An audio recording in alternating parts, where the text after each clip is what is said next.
Assalamualaikum.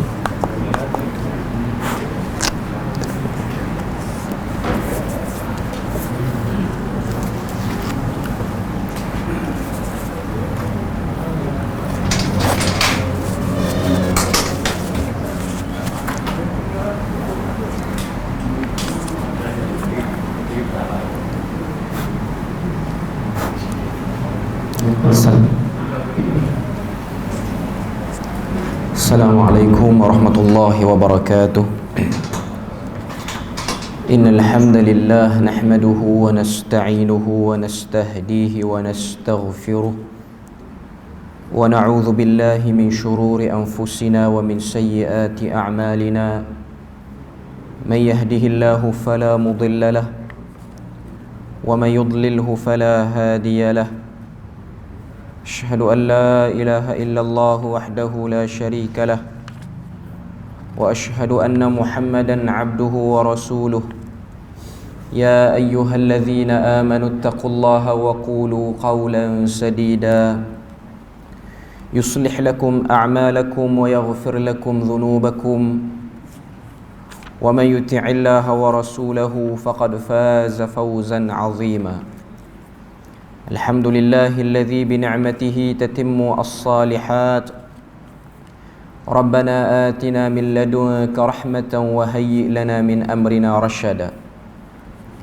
اللهم آت نفسي تقواها وزكيها وأنت خير من زكاها أنت وليها ومولاها.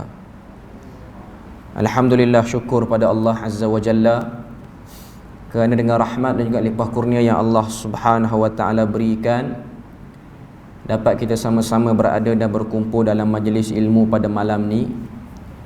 Dan kita mohon pada Allah supaya Allah Taala tambah dan limpahkan kepada kita rahmat dan juga barakah bila mana kita berada dan berkumpul dalam majlis yang mulia ni, insya-Allah. Dan insya-Allah seperti mana yang telah dimaklumkan, kuliah saya di sini akan membahaskan kitab yang bertajuk Fathul Majid ala Syarhi Kitab Tauhid, sebuah kitab yang berkaitan dengan akidah, yang mana kitab tu dalam terjemahan bahasa Melayu Malaysia masih belum ada. Kalau ada pun matan dia Kitab Tauhid, dan Fathul Majid ni ialah syarah kepada Kitab Tauhid itu. Jadi setakat yang ada ni adalah dalam bahasa Indonesia sahaja. Nak dapatkan di pasaran pun agak payahlah, dengan sebab Covid ni dia jadi tak banyak buku yang boleh masuk. Saya pun ada buku tu agak tebal. Cuma saya tak bawa datang ke Perlis lagi, masih kitab-kitab saya masih tertangguh di Terengganu lagi. Jadi saya berpandukan kepada PDF, yang PDF ni yang bahasa Arab lah. Jadi malam ni perbahasan kita yang pertama ialah berkenaan dengan At-Tauhid, makna tentang tauhid ataupun definisi tauhid itu sendiri ataupun akidah. Sebelum ni kita dah sebut pada kuliah yang awal-awal saya di sini, kepentingan ataupun keutamaan kita belajar akidah dan tauhid ni ialah bukan untuk kita menjadi orang yang mengingati semua teori-teori, kaedah-kaedah tauhid sahaja. Dan memang kita ni nak kemah tauhid, kita kena tahulah kaedah dan teori itu. Tapi yang paling utama sekali ialah kita mempelajari tauhid ataupun akidah ni ialah untuk meletakkan pada diri kita sesuatu yang Allah Subhanahu wa taala minta untuk kita sebagai manusia, sebagai hamba ni, untuk letakkan pada diri kita. Seperti mana yang Allah Ta'ala sebut dalam surah Az-Zariyat. Allah Ta'ala kata, وَمَا خَلَقْتُ الْجِنَّ وَالْإِنسَ إِلَّا لِيَعْبُدُونَ. Tidak diciptakan jin dan juga manusia itu melainkan untuk menyembah kepadaku. Jadi ayat tu memberikan kepada kita tujuan penciptaan manusia dan juga jin.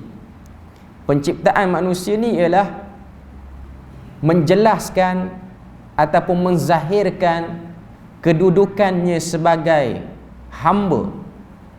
Kita ni kena tahu makam kita ni ialah makam hamba. Itu tempat kita di dunia ni. Tinggi mana pun orang angkat kita, sedarlah kita tu hamba. Bahkan kalau kita tengok Nabi sendiri pun, bila mana Nabi nak jelaskan diri Nabi, Nabi beritahu kepada para sahabat, katakanlah, aku ini Rasulullah wa abduhu, aku ini Rasulnya dan juga hambanya. Nak sebut pada kita apa? Itu makam ataupun kedudukan hakikat manusia, ianya ialah hamba. Dia nak pergi jauh mana pun, itulah kedudukannya. Umur dia panjang tara mana pun, itulah kedudukannya dan itulah pangkat yang akan dia bawa untuk bertemu dengan Allah Azza wa Jalla.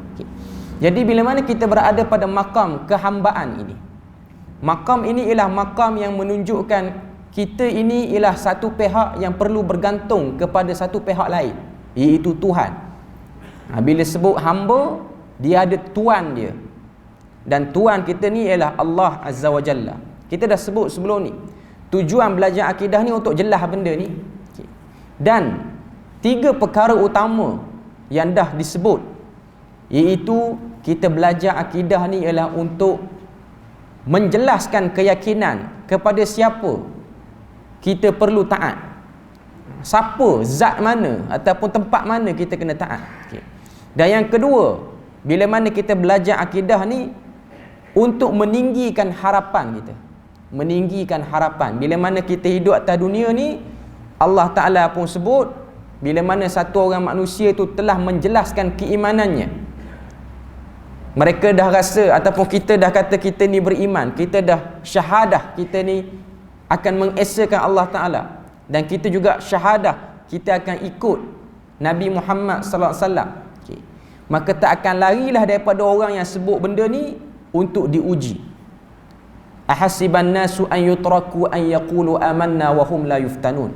Itu yang disebut dalam surah Al-Ankabut. Allah Ta'ala kata, apakah manusia itu mengira kami akan biarkan dia selepas dia mengatakan kami beriman? Maknanya Tuhan akan biar lagu tu je selepas daripada dia kata dia beriman. Wa hum la yuftanun, dalam keadaan dia tidak diuji, difitnah. Maknanya nak sebut pada kita, kita belajar akidah ni juga ialah untuk meninggikan harapan. Dan yang ketiga ialah untuk meninggikan dan menguatkan kekuatan yang ada pada diri kita untuk bertahan hidup. Tujuan belajar akidah ni ialah untuk menguatkan diri kita ni, ketahanan hidup kita. Sebab kita tak tahu apa yang Allah Ta'ala rencanakan.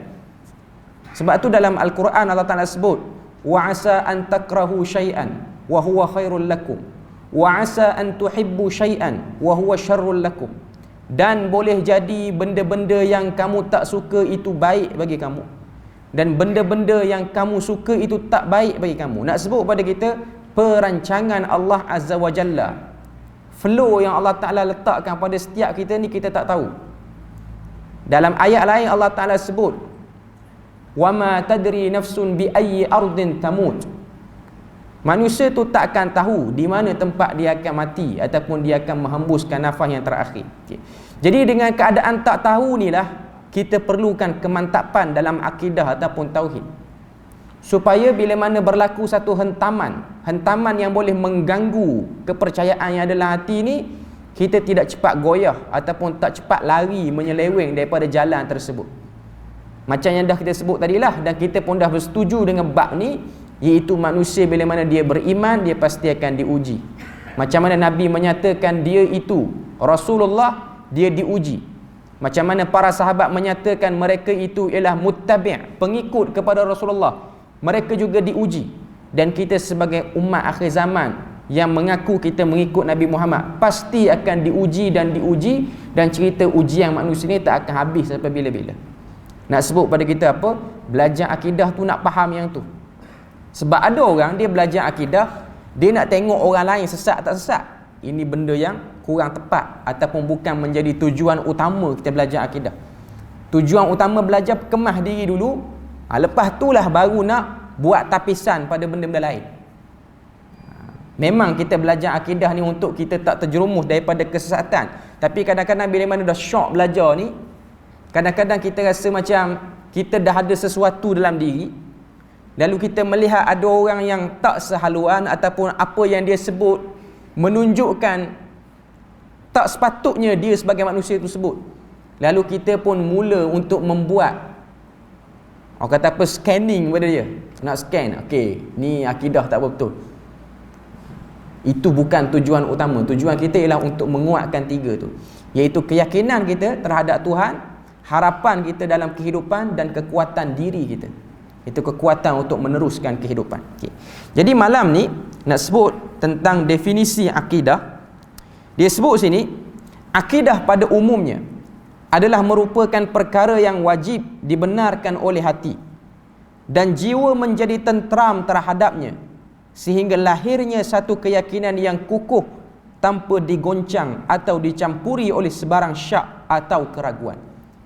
Itu definisi makna bagi akidah. Akidah ni maksudnya perkara yang wajib dibenarkan dalam hati. Maknanya kita ni Allah Ta'ala jadikan lahir keluar daripada perut mak kita, dia akan ada satu perasaan nak percaya sesuatu. Itu fitrah. Sama ada dia percaya tu Allah Ta'ala, ataupun dia percaya tu berhala, dia percaya tu hantu yang dia takut apa semua, itu nak ceritanya manusia dia ada perasaan nak percaya. Hatta orang yang mengatakan dia tu ateis, tak percaya Tuhan, tak percaya Tuhan itu juga ialah satu kepercayaan. Dia percaya Tuhan tak ada. Saya nak sebut sini, perasaan nak percaya tu manusia akan ada. Dia tak akan boleh tipu, dia tak akan boleh elak diri dia untuk mempercayai ataupun dipengaruhi oleh sesuatu. Itu memang sifat kemanusiaan yang memang dah ada fitrah. Okay. Kemudian kata para ulama, perkara yang wajib dibenarkan oleh hati dan jiwa menjadi tenteram terhadapnya. Ini juga bahagian pada definisi akidah, iaitu bila mana kita belajar akidah ni, kita percaya benda ni akan menyebabkan kita jadi tenang dalam hidup. Serabut akan datang, tapi dia menjadi benda yang kadang-kadang sahaja. Keserabutan tu datang kadang-kadang, dia tak mengganggu sehingga separuh pada umur kita, bukan. Dengan adanya akidah, segala keresahan, segala kemurungan itu akan dapat dibendung. Dia boleh datang sebab benda tu akan datang. Sebab tu Nabi ajar pada kita untuk kita berdoa, Allahumma inni a'udzubika minal hammi wal hazan. Ya Allah, aku berlindung kepadamu daripada kemurungan. Ham ni keresahan, bukan kemurungan, keresahan. Wal hazan, dan juga kesedihan yang menyebabkan jadi murung. Anxiety, keresahan. Manusia ni dia akan kena benda tu. Sebab tu kalau tengok dalam hadis, Nabi pernah terserempak dengan satu orang sahabat. Sahabat ni dia duduk dalam masjid, orang sudah salat, dia tak keluar lagi. Nabi dekat dengan sahabat ni, Nabi pergi dekat dengan sahabat ni, Nabi tanya, apa kena pada kamu sehingga kamu duduk dalam masjid, orang lain dah keluar? Maka kata sahabat tu, humumun lazimatni wa duyunun rakabatni. Keresahan telah dekat dengan diri aku dan bebanan hutang telah mengganggu pemikiran aku. Nak sebutnya kata apa? Manusia dia tak akan lari pada benda tu. Okay. Cuma dengan adanya akidah, dia akan menjaga seseorang tu supaya dia tidak lemah dengan apa-apa yang berlaku, dan dia tidak menyerahkan kedudukan dia sebagai hamba sehingga dia berputus asa untuk bersama dengan Tuhan. Okay. Jadi itu benda yang kita kena tahu. Okay. Sehingga lahirnya satu keyakinan yang kukuh tanpa digoncang atau dicampuri oleh sebarang syak ataupun keraguan. Okay. Jadi nak sebut pada kita, makna bagi akidah ni ialah benda tu dia ada dah dalam hati kita, iaitu perasaan nak percaya. Dan perasaan nak percaya tu sesuatu yang mententeramkan jiwa, dan ianya menjadi keyakinan yang kukuh, yang tak akan dibuang sampailah dia berpisah nyawa dan juga jasadnya. Itu makna akidah, kepercayaan. Sebab tu perkataan akidah ni dalam bahasa Arab aqada, ikatan. Quran sebut al-urwatul wuthqa, ikatan yang kukuh, berpeganglah kamu padanya, lam fisamalaha. Jangan kamu berlepas diri daripada ikatan tu. Ikatan tu maksudnya akidah. Apa jadi pun atas dunia ni, kita tahu Allah Ta'ala tempat untuk kita beritahu dia masalah kita, untuk kita minta tolong pada dia. Kita tidak akan digoyahkan ataupun digoncangkan dengan apa-apa ugutan ataupun apa-apa, orang kata apa, orang-orang yang cuba nak goyahkan kita. Kita tak akan terkesan dengan benda tu. Okay. Jadi ni benda kita kena jelas dulu dalam bab akidah. Okay. Seperti mana kita yakin orang beritahu pada kita hari ni Jumaat, kita yakin esok mesti Sabtu, esok tak akan jadi Ahad. Itu keyakinan. Orang beritahu pada kita esok Isnin dah walaupun hari ni Jumaat, kita tak percaya. Walaupun dia boleh bawakan majoriti orang yang bersama dengan dia, dia mai ugut kita. Kalau tak percaya, tengok aku bawa orang-orang yang akan kata esok Isnin, esok bukan Sabtu. Dia bawa ramai. Dia pun minta orang tu kata lepas Jumaat apa, Isnin, ramai-ramai jawab. Kita ni yang tak percaya dengan fakta tu, kita akan kata, kamu nak kata Isnin, katalah. Aku tetap akan kata esok ialah Sabtu, selepas Jumaat ni Sabtu. Saya nak beri gambaran mudah kepada tuan-tuan, puan-puan sekalian tentang akidah. Apa saya jadi, kita nampak Allah Ta'ala. Musibah datang melanda, kita accident. Orang beritahu pada kita accident ni sebab tak buat sekian dan sekian. Yalah, kita tak tolaklah asbab tu. Okay. Cuma kita tak letak bahawasanya Allah Ta'ala. Sebab ada orang dia percaya accident ni dengan sebab sial tertentu. Kita tak kata accident tu berlaku kerana sial. Ataupun perkahwinan, rumah tangga tu tak tahan lama dengan sebab langgar, pantang tertentu. Tak, kita tak kata lagu tu. Sebab kita orang yang berakidah, orang yang bertauhid. Kita tahu bahawasanya Allah Ta'ala itu ialah Tuhan yang memberi mudarat dan juga Tuhan yang memberi kebaikan. Baru nak bercakap tentang metodologi belajar akidah ni. Sebab kita nak kena faham sebab apa belajar akidah.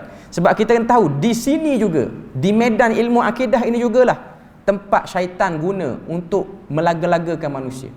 Sebab tu kita akan tengok sebahagian orang yang belajar akidah dengan metod sekian. Bila mana datang satu orang belajar akidah dengan cara lain, metod lain, langkah lain, dia akan rasa langkah orang lain tak berapa betul, langkah dia je paling betul. Tapi poin yang sama ialah untuk mengesakan Tuhan. Tiba-tiba syaitan guna benda tu untuk lagakan kita. Dan benda ni kita berada dalam tu. Sebab tu kita akan tengok orang belajar akidah pakai kitab ni, dia akan kata okay, kitab ni tak betul. Lepas tu belajar akidah pakai kitab ni dia terlalu filosofi, terlalu falsafah sangat, tak betul. Kita nak belajar akidah kena ikut cara nas daripada Quran dan hadis saja. Pakai kaedah ni lambat jumpa. Okay. Benda tu syaitan guna jarum-jarum halus. Sepatutnya orang yang belajar akidah ialah orang yang paling merahmati manusia. Sebab poin dia ialah untuk menjadikan kita ni sebagai seorang hamba. Takkan boleh lari pada tu. Sebab tu Nabi sebut, Nabi kaitkan orang yang ada akhlak dengan akidah. Sebab tu Nabi kata, man kana yu'minu billahi wal yaumil akhir falyukrim jaruhu. Sesiapa yang beriman pada Allah dan hari kiamat, hendaklah dia memuliakan tetamu. Apa kaitan mulia tetamu ni? Ialah berkaitan dengan akhlak je, berkaitan dengan kehidupan moral manusia. Satu benda yang umum. Mana-mana orang, agama apa atas dunia pun dia tahu kita kena buat baik pada orang. Tapi Nabi telah mengikat benda ni dengan akidah. Nabi kata siapa beriman dengan Allah dan percaya dengan hari kiamat, dia akan muliakan tetamu. Apa kaitan? Nak sebut pada kita, orang yang berakidah ialah orang yang berakhlak. Dan tidak dikira orang tu sebagai yang berakidah bila mana dia belajar akidah, kitab sekian dan sekian, tapi mulutnya menyesatkan orang, mengatakan orang sekian, meletakkan orang pada kumpulan sekian, tak bersama, tak duduk sekali. Itu bukan yang dikatakan sebagai maqasid ataupun tujuan utama belajar akidah tu. Seterusnya yang saya nak sebut pada malam ni ialah beberapa persoalan kenapa perlunya kita ni belajar akidah. Penulis dia letak pada kita ada 9 soalan. Bila mana kita belajar akidah ni, nak jawab ataupun nak selesai, nak keluar pada 9 benda ni. Yang pertama, kita belajar akidah untuk mengenali siapakah kita. Man ana, siapa? Kita ni siapa? Kita ni orang. Apa tugas orang ataupun manusia ni? Apa tugas dia? Apa yang dia kena buat sesama manusia? Apa yang dia kena buat sama Tuhan? Itu soalan pertama yang akan dijawab dengan belajarnya akidah. Yang kedua disebutkan oleh penulis rahimahullah, Dari manakah datangnya saya? Daripada mana kedatangan kita? Kita datang daripada Nabi Adam alaihissalam, yang merupakan bapa kepada sekalian manusia, disebut ataupun digelar dengan nama Abul Bashar.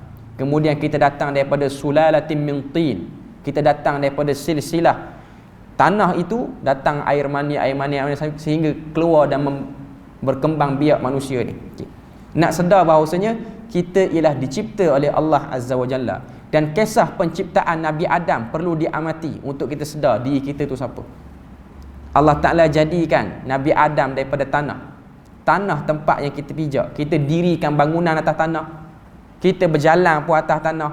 Maknanya tidak padan manusia ni dia nak meninggi diri ataupun nak menyombongkan diri, sedangkan asli kejadiannya ialah daripada tempat yang dipijak. Tapi bukanlah Allah Ta'ala ciptakan kita daripada tanah ni nak menunjukkan kita tu hina, bukan. Cuma nak menjadikan manusia itu sebaik-baik makhluk. Sebab tu dalam Quran Allah Ta'ala sebut ahsani taqwim, sebaik-baik makhluk ni maksudnya ialah kalau dia ikut flow yang baik, dia akan jadi hebat. Tapi kalau dia ikut flow yang buruk, dia akan jadi hina. Sebab tu Quran sebut ulaika kal an'ami bal hum adall. Mereka yang ada hati tapi tak fikir, ada pendengaran tak mau dengar, ada penglihatan tak mau tengok dan ambil manfaat. Quran kata ulaika kal an'am, mereka itu seperti binatang ternak. Bal hum adall, bahkan lebih. Allah Ta'ala guna perkataan binatang ternak untuk menunjukkan buruknya manusia bila mana dia tak mahu ikut apa yang Tuhan suruh dia ikut. Tuhan tak kata mereka ni seperti binatang, tapi bubuh lagi binatang ternak. Sebab apa? Kategori binatang ni, binatang yang paling tak cerdik ialah binatang ternak. Binatang buas, dia ada juga waktu-waktu dia tu cerdik cara nak cari makan. Binatang ternak, bagi je apa, dia akan makan. Tak bagi dia tak lawan, bagi dia makan. Hatta orang racun makanan tu pun dia makan. Sebab sifat binatang ternak itu ialah tak cerdik. Tuhan umpamakan manusia yang tak manfaatkan semua benda yang Tuhan beri pada dia ni untuk kenal dia. Ianya seperti binatang ternak. Perumpamaan yang sangat hina yang Allah Ta'ala beri pada manusia. Tapi kalau manusia itu dia boleh memanfaatkan segala panca indera yang Tuhan beri, dia akan lebih hebat pada malaikat lagi. Walaupun malaikat itu ialah satu makhluk yang tak pernah melakukan maksiat pada Allah Ta'ala, tak pernah lalai, tak pernah pun malaikat ni melakukan orang kata apa, lalai daripada perintah Tuhan. Tapi kalau manusia dia ikut flow ketuhanan ataupun jalan yang dah Tuhan bagi, dia akan lebih baik daripada malaikat lagi. Itu soalan yang kedua. Soalan yang ketiga, apakah tujuan kewujudan saya? Kenapa kita ni diwujudkan? Manusia ni diwujudkan untuk apa? Adakah untuk bagi bumi ni ramai penduduk, ataupun nak bagi semak permukaan muka bumi ni dengan ramai orang? Adakah saja-saja Tuhan keluarkan kita? Adakah saja-saja Tuhan jadikan kita daripada bangsa sekian, bercakap dengan bahasa sekian? Ianya bukanlah satu benda yang disebut sebagai saja-saja Tuhan buat, tapi ada misi tertentu yang Tuhan nak suruh kita faham daripada sekalian benda yang dah dia aturkan tu. Soalan yang keempat, apakah kesudahan kehidupan saya? Belajar akidah ni nak kena jawab, tujuannya nak jawab benda-benda ni. Apa kesudahan? Ajal. Kesudahan saya ni macam mana? Manusia ni, kita ni macam mana? Okay. Kemudian soalan yang kelima, adakah di sana kehidupan lain selepas kehidupan dunia ni? Ini pun akan dijawab dengan belajarnya akidah. Kalau tak belajar akidah, kita akan nampak hidup sekadar hidup je lah. Mati selesai. Macam mana musyrikin Mekah ataupun Arab jahiliah zaman Nabi hidup ni lah kita nak zalimi orang, kita nak peras orang, kita nak ambil kesempatan pada orang. Hidup ni je lah. Habis hidup ni tak ada. Waktu ni lah, sama ada kamu pilih nak jadi orang yang menindas orang ataupun ditindas oleh orang. Kefahaman masyarakat jahiliah pada waktu tu. Tapi dengan datangnya akidah Islam, dia menjawab benda tu. Kita bukan hidup untuk jadi penindas, kita juga bukan dijadikan untuk ditindas oleh orang-orang yang zalim. Islam juga memperuntukkan keadaan ataupun keperluan kita ni, orang kata apa, mempertahankan diri kita. Okay. Kemudian soalan yang keenam, bagaimanakah cara untuk saya dapat menjamin kejayaan hidup selepas di dunia ini dan selepas daripada itu. Belajar akidah ni, kita nak tahu apa plan yang kita kena buat, benda kita kena buat untuk menjadikan kita hidup atas dunia ni tak dapat murka Tuhan. Bukan dunia saja, akhirat pun tak dapat murka Tuhan. Nak bagi berjaya dua-dua ni, kefahamannya perlu dibetulkan melalui akidah. Yang ketujuh, siapakah yang menciptakan saya? Dan apakah sifat-sifatnya yang sebenar? Yakni sifat sang pencipta, Allah Ta'ala yang cipta kita tu, apa sifat dia?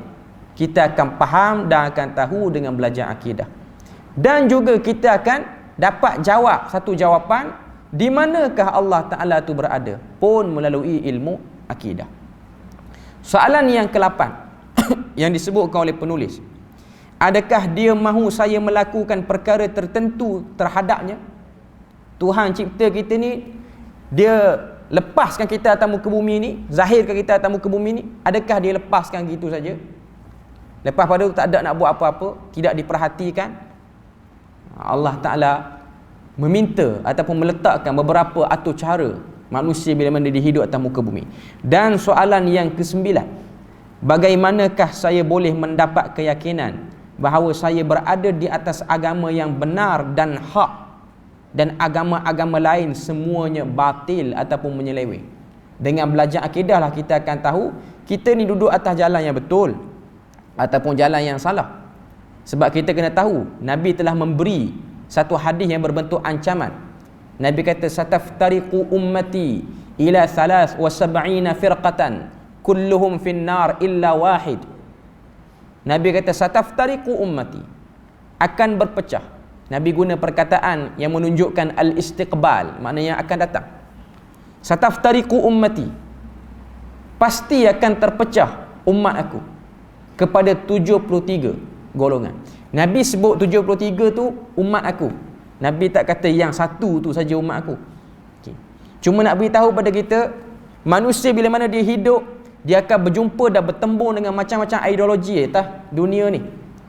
Di umur kanak-kanak pergi kepada remaja, dewasa sampai tua, pertembungan ideologi yang berlaku dalam kehidupan dia banyak, sehingga dia meletakkan diri dia pada tempat sekian, ataupun dia menjauhkan diri dia daripada ideologi sekian. Benda tu kita akan temui dan kita akan lalui dalam hidup. Okay.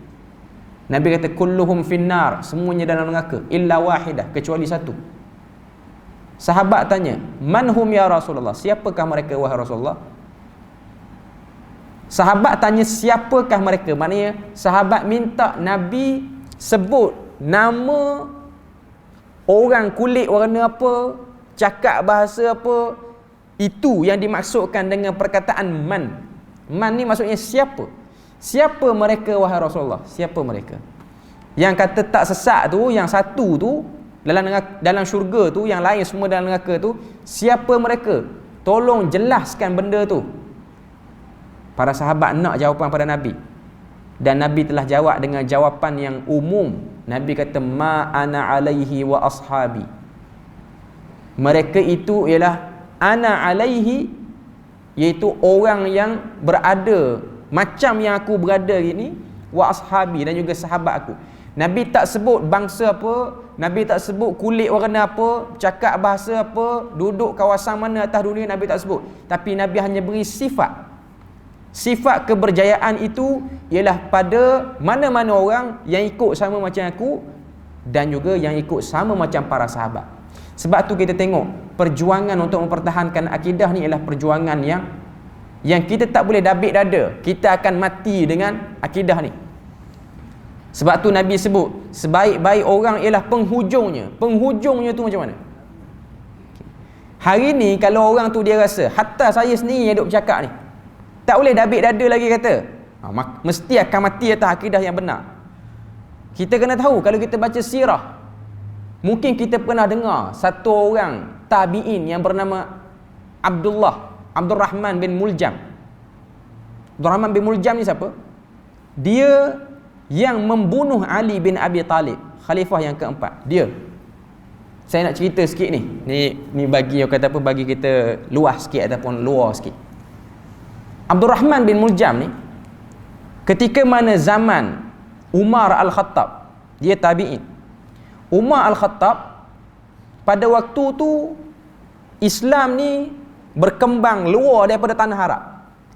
Maknanya Islam ni bukan dianuti oleh semenanjung tanah Arab saja, dengan sebab perluasan yang dilakukan oleh Umar Al-Khattab sebagai Amirul Mukminin pada waktu tu, sehingga menyebabkan tentera Islam telah pergi ke negara-negara yang luar daripada bangsa Arab, yang tak bercakap dengan bahasa Arab, dan mereka bukan bangsa Arab. Pergi sampai ke Parsi, sampai ke kawasan Rom, dan sampai ke kawasan Qibti di Mesir. Bangsa-bangsa ni, bahkan sebahagian riwayat kata sampai kepada benua India pun zaman Umar Al-Khattab. Jadi pada waktu tu dakwah Islam berkembang luar daripada tanah Arab. Bila mana tentera Islam mulai masuk ke kawasan ni, dan kawasan-kawasan yang dimasuki oleh tentera Islam diterima dakwahnya, orang Mesir dah mulai terima Islam, sehingga Umar Al-Khattab menghantar Amru bin Al-As menjadi gubernur. Orang-orang di Turki yang tak bercakap dengan bahasa Arab, orang Turki, Al-Atrak, mereka juga menerima Islam, sehingga dihantar Salahuddin Al-Ayyubi dan mati di sana. Kubur Salahuddin Al-Ayyubi ni di Istanbul hari ni, seorang sahabat Nabi duduk situ. Dan ada sebahagian riwayat yang mengatakan, walaupun riwayat ni dipertikaikan oleh ahli sejarah dan tak disebutlah oleh para ulama Islam, Sa'ad bin Abi Waqqas keluar jauh. Ada orang kata Sa'ad bin Abi Waqqas ni kubur dia di China. Mungkin sebahagian kita yang ada duit ni pernah pergi jalan kawasan di negara China ni, ada satu tempat yang didakwa situ makam Sa'ad bin Abi Waqqas. Sa'ad bin Abi Waqqas ni 10 orang sahabat yang dijamin syurga. Mengikut apa yang saya bacalah, yang tuan-tuan baca mungkin boleh tambah, boleh cari lagi, kita pakat-pakat cari. Sa'ad bin Abi Waqqas ketika mana zaman Umar Al-Khattab, dia tak sampai ke benua China ni, tak sampai. Cuma macam mana boleh ada, kalau kita pergi ke Guangzhou ke, saya tak silap, saya tak ingat sangat, tak pernah sampai pun kawasan tu. Cuma orang-orang yang pergi sana, dia sebut situ ada masjid nama Sa'ad bin Abi Waqqas, dan dikatakan ada kubur Sa'ad bin Abi Waqqas, dan mereka duk percaya itu ialah Sa'ad bin Abi Waqqas, sahabat Nabi. Yang pastinya para ahli sejarah mengatakan dia tu ialah Sa'ad bin Abi Waqqas, namanya sahaja, dia bukan sahabat Nabi. Nama dia Sa'ad bin Abi Waqqas, kebetulan sama dengan sahabat Nabi. Dia salah seorang pendakwah, imma dia itu tabi'in ataupun tabi'un tabi'in yang datang menyampaikan Islam di kawasan tu. Tapi mengikut rekod para ahli sejarah mengatakan Sa'ad bin Abi Waqqas waktu zaman Umar Al-Khattab, dia tak keluar sampai ke sana. Sebab setiap gubernur yang nak keluar jauh ni, dia ada rekod bertulis dengan pentadbiran. Jadi tidak ada rekod tu, tak disebut pun Umar panggil ataupun Umar hantar. Balik pada cerita tadi. Bila mana perkembangan Islam ni, Abdul Rahman bin Muljam yang kata bunuh Ali bin Abi Talib ni, saya nak sebut bahawasanya jangan dabik dada kita ni, akidah ni akan bawa sampai mati. Ada waktu Tuhan nak uji kita menyeleweng sikit, kita masuk kumpulan yang tak betul. Abdul Rahman bin Muljam, seorang yang alim, seorang yang hafal Quran, seorang yang baik ilmu Qurannya dan bagus ilmu Qurannya.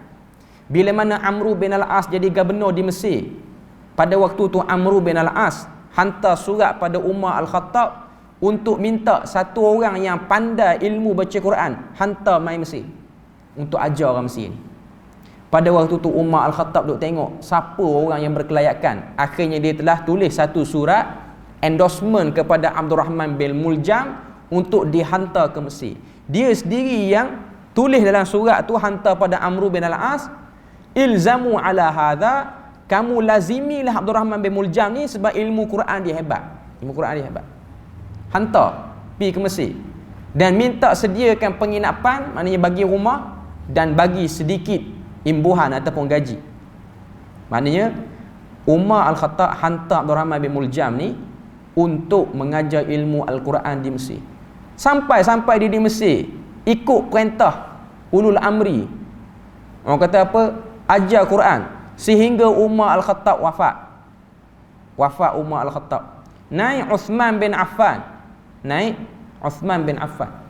Bila mana naik Uthman bin Affan, kita yang belajar sejarah Islam ni, kita akan tahu pada waktu pemerintahan Amirul Mukminin Uthman bin Affan itu Tuhan uji pertelingkahan di kalangan para sahabat mulai berlaku.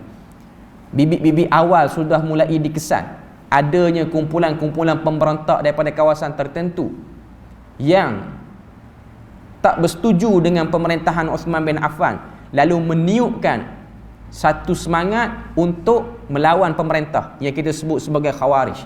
Kefahaman tu mulai keluar, mengkafirkan dan mengeluarkan ideologi yang pelik-pelik, mengkafirkan orang kata apa, sebahagian sahabat. Pada waktu tu ideologi Khawarij ni dia berkembang dan dia ada port di Mesir pada waktu tu. Abdul Rahman bin Muljam seorang guru Quran, dia ajar Quran, sehinggalah yang belajar Quran tu, yang orang-orang Mesir yang belajar Quran dengan dia tu, ada 2-3 orang yang memang minat dengan Khawarij dan mereka ni sangat-sangat terpengaruh dengan Khawarij. Kawan ni ajar Quran, kawan tu pandai baca Quran, tiba-tiba dia suntikkan, orang kata apa, bisikan-bisikan, sehingga Abdul Rahman bin Muljam ni dia sendiri rasa tak puas hati dengan khalifah daripada kalangan sahabat. Dia sendiri tak puas hati. Bila mana berlakunya pembunuhan Uthman, kumpulan ni makin menzahirkan siapa mereka.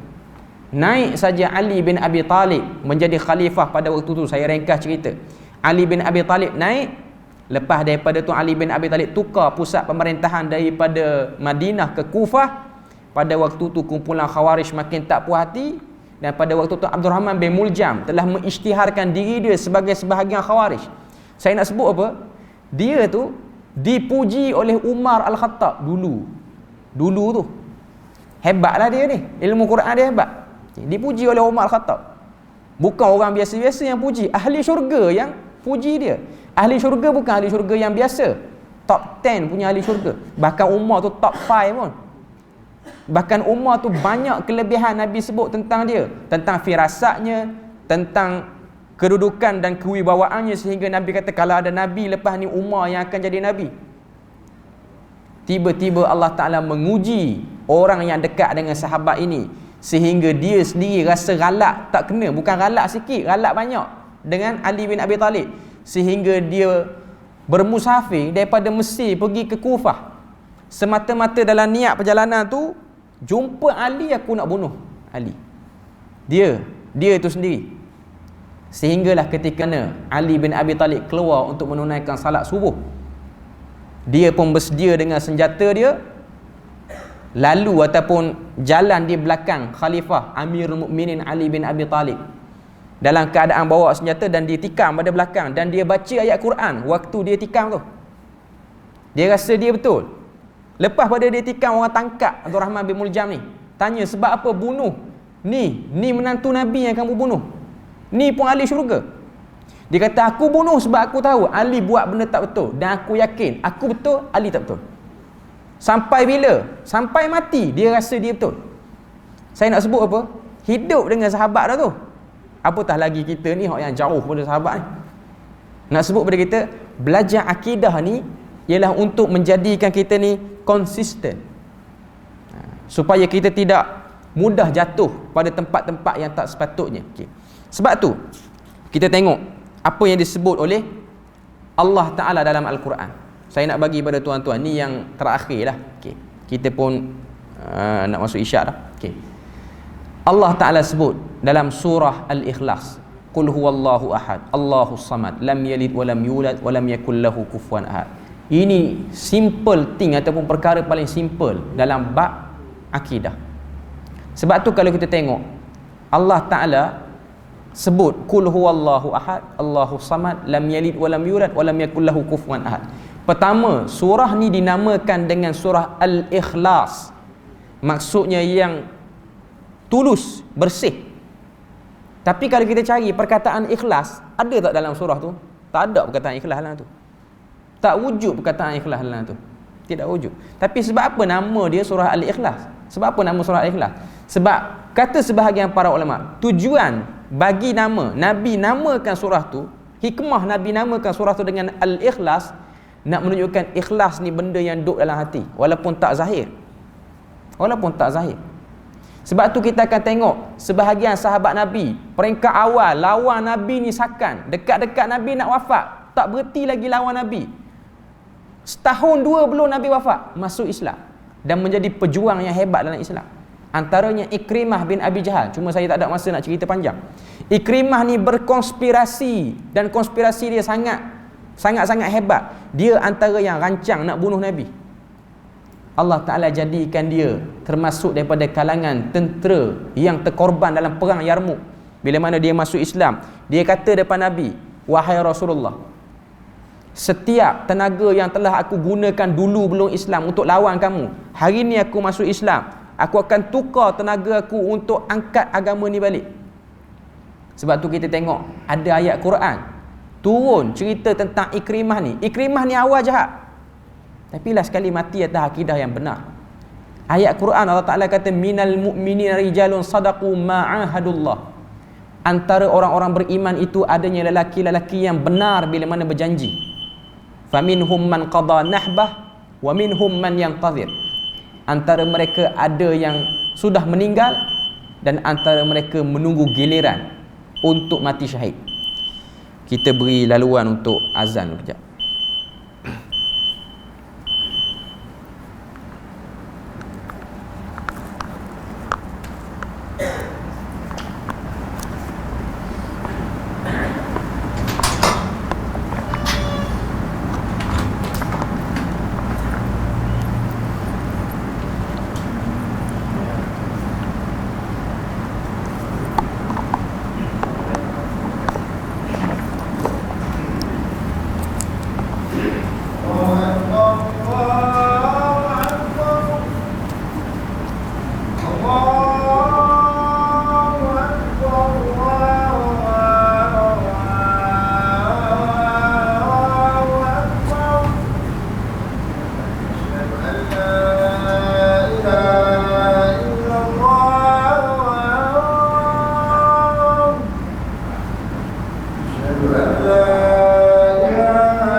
Kita sambung sikit lagi. Okay. Apa yang kita sebut tadi berkenaan bagaimana Allah Ta'ala menyudahkan sebahagian para sahabat ni. Ada yang Allah Ta'ala pilih untuk mati dalam keadaan tak betul, bukan sahabat. Sahabat ni semua betul lah. Okay.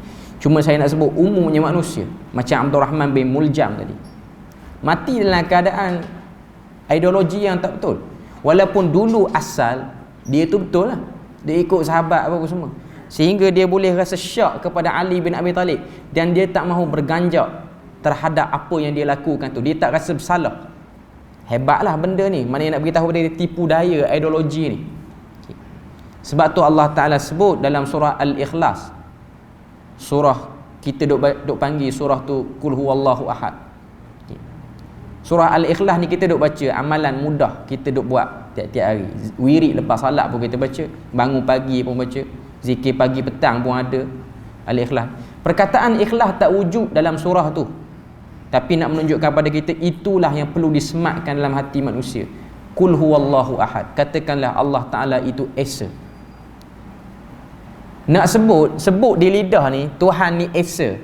Mudah lah, saya boleh sebut, tuan-tuan boleh sebut. Okay. Semua perkataan ni bunyi sama, Esa. Tapi sejauh mana jiwa pada waktu kita menyebut perkataan tu. Sebab tu kalau kita tengok Abu Talib, ketika mana Nabi suruh dia sebut la ilaha illallah, dia enggan, dia refuse nak sebut perkataan tu. Apa sebab? Sebab dia nampak menyebut perkataan tu bukan hanya pada menyebut, tapi dia sedang menafikan, membatalkan semua kuasa-kuasa yang ada pada berhala. Sebab tu dia tak mahu sebut. Dia kata pada Nabi, dia kata hatta la yaqulan nas anna Abu Talibin ghayyarat dinah. Apa orang akan kata kalau orang tahu Abu Talib telah menukar agamanya? Nabi suruh dia sebut qul ya am la ilaha illallah, katakanlah wahai pak saudaraku la ilaha illallah kalimatun uhaju laka indallah. Kalimah ni kalau kamu sebut, aku akan tolong backup kamu depan Tuhan. Kamu akan dapat tempat yang baik. Akan dapat. Cuma minta sebut yang ni, tak mahu sebut sampai kesudah, sampai ke mati tak mahu sebut.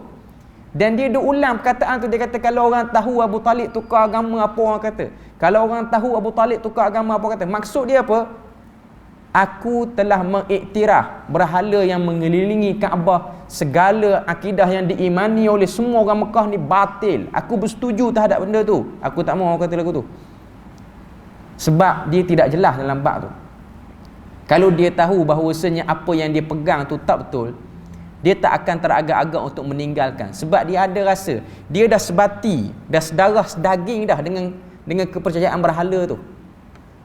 Dan dia rasa dia boleh selamat dengan benda tu. Dia boleh selamat dengan benda tu.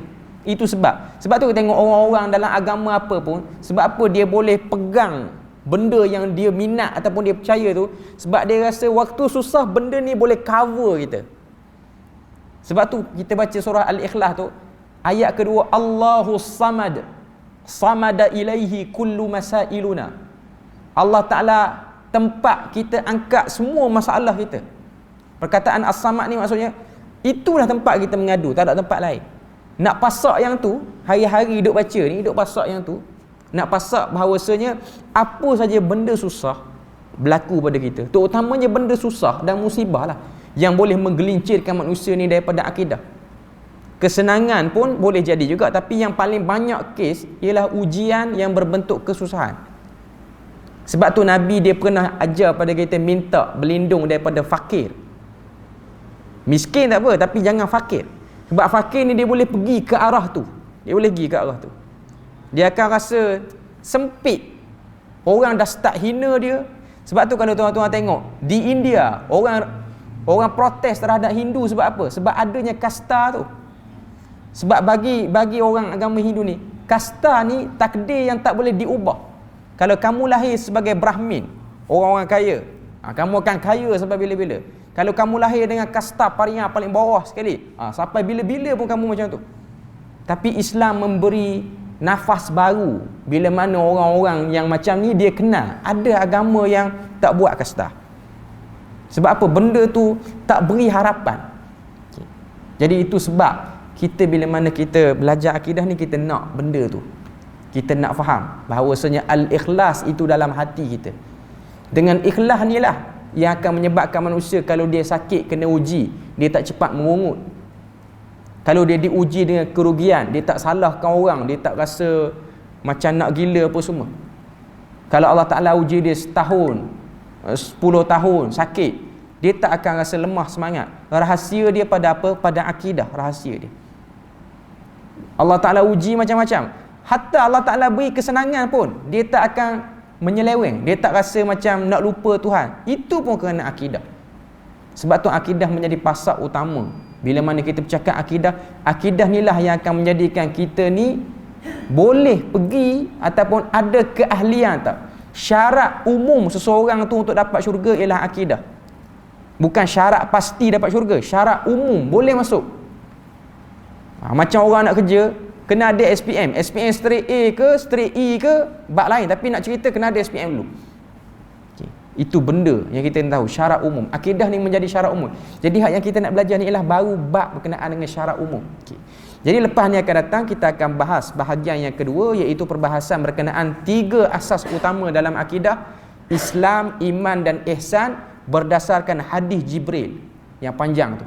Kita bahas pada minggu akan datang. Okey. Jadi setakat tu saja perbahasan kita pada malam ni. Semoga Allah Taala beri rahmat dan berkat. Subhanakallahumma wa bihamdik asyhadu an la ilaha illa anta wa astaghfiruka wa atubu ilaik. Wassalamualaikum warahmatullahi wabarakatuh.